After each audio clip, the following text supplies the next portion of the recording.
When we need to reopen the schools, how are we going to address? What are the major issues that one has to look into as a head of the institution, or as a management, or even as a student, or as a parent, or as a teacher? Like children coming from different zones, different areas, different localities, the containment zones, or red zone, or an orange zone. So how are we going to tackle? Everything has to be planned in advance.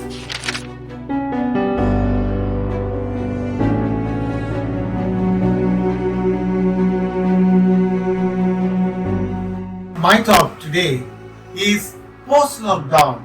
When we need to reopen the schools, how are we going to address? What are the major issues that one has to look into as a head of the institution, or as a management, or even as a student, or as a parent, or as a teacher? First and the foremost important point is sanitization. Self-realization about the social distancing and sanitization. Sanitization is the buzzword for today post-lockdown. Otherwise, we will not have normal schooling possibility at all. Everyone in the campus must follow social distancing, must have a face mask, and use sanitizers often. Without these three things, we should not reopen schools. Schools cannot run post-lockdown.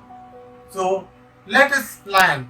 Let us plan how we are going to face these situations, how we can overcome these situations and get into a better post-lockdown schooling, which is not going to be the same like before.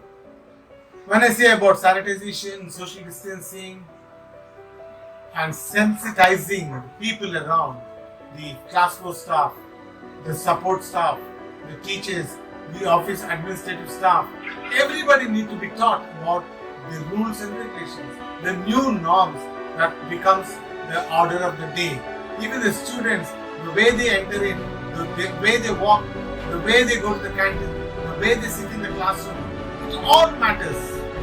And even the teachers, the way they take the classes, the way they address the students, the way they correct the notebooks, the way they conduct the examinations, the way they conduct the quiz or an assessment, it's all going to be different, and that difference has to be found by individuals.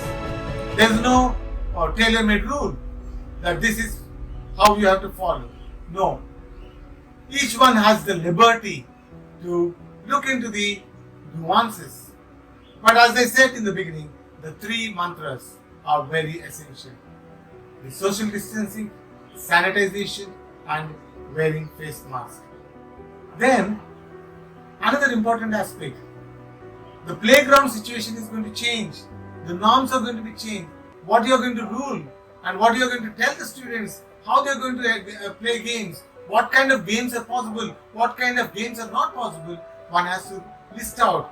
And also, remember, socio-emotional learning becomes very essential. Every child needs to be taught about or looked into their social emotional balance. It's a great responsibility on teachers to understand how emotionally children will be going through different situations, and that has to be addressed. And please remember, everything has to be planned in advance.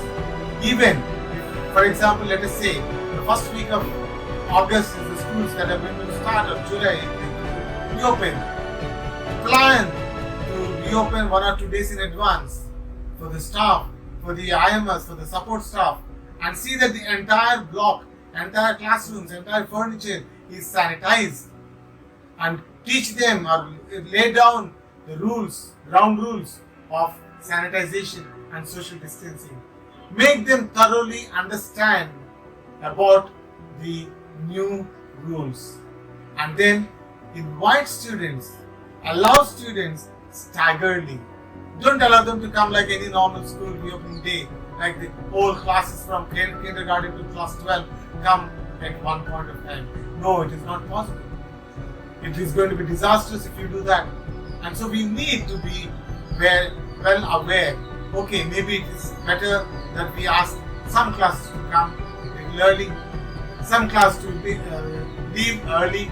So staggered entries, staggered exits are going to be very carefully planned. When you talk about the school campus, the few certain important points that are not under our control, like children coming from different zones, different areas, different localities. So you must have a data bank from which area they are coming, whether they are considered as the containment zones or red zone or an orange zone. So how are we going to tackle, how are we going to address these children to be different? Schools must have immediate isolation wards. There should be a doctor on call. There should be nurse in the campus. There should be paramedic in the campus to attend to any eventuality. And teachers also need to be taught. While teaching in the class, they must maintain social distancing. They must wear the mask, and they should know if they are falling sick, they should not be allowed to come to school. And they should probably become a part of online teachers. So online teaching is going to be an integral part of regular teaching henceforth. I suggest two options for schooling after lockdown situation. Option 1, divide the classes into two groups, lower classes, high classes, maybe class 6 and below and 6 and above.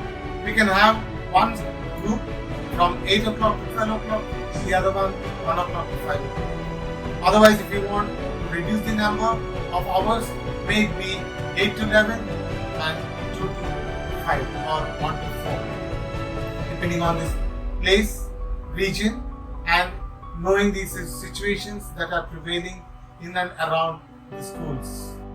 When you are having 3 to 4 hours of teaching, remember your syllabus is going to be almost reduced to half coverage. We may not be able to cover the entire syllabus. So one must think how we are going to regulate this completion of syllabus and what that we can teach the students and what that we can avoid or postpone teaching to the students. It's very important that we know how it's going to be impacting the students if we are having shift system. The other option that I can give is split the school into odd and even classes or odd and even days, whichever it is going to work out for your school. If it is odd and even days, Monday, Wednesday, Friday for a particular group of students, and Tuesday, Thursday and Saturday for another set of classes. This can go on so that children can spend longer hours when they come to school and be able to get more time for completion of syllabus. This way it is better, but again, what will students do on the days that they don't come to school, on the even days or odd days? This is another question that one must think about. I have another suggestion for that situation. The other option is you have odd and even, and the odd students have an extended online classes. For example, you can have their regular classes at school campus on Monday, Wednesday and Friday. And on Tuesday, Thursdays and Saturdays, they can attend online classes. This is also possible. Similarly, vice versa. The students who come to their school regularly on Tuesdays, Thursdays and Saturdays can have online classes on Mondays, Wednesdays and Fridays. Probably this could be another situation that one can think about. But whatever it is, my dear, we must go on.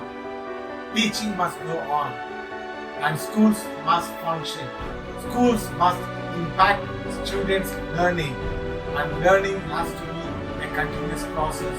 And it cannot be disturbed or perturbed due to COVID-19 or any other calamity or pandemic that is going to be facing in the days to come.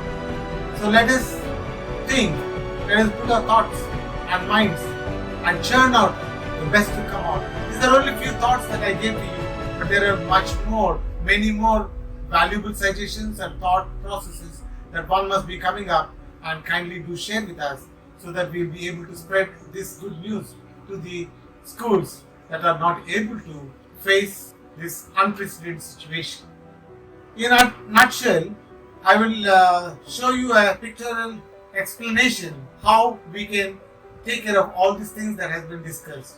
I thank Mr. Radhakrishnan C for giving these inputs through the internet and social media, and we would see that what are the areas that we need to focus and move ahead. I'm very happy that Searchlight is finding for various points and bringing to the people and putting forward to the people as a beacon of light for people to see and know and move ahead. I thank Searchlight viewers for having confidence. Thank you. God bless you.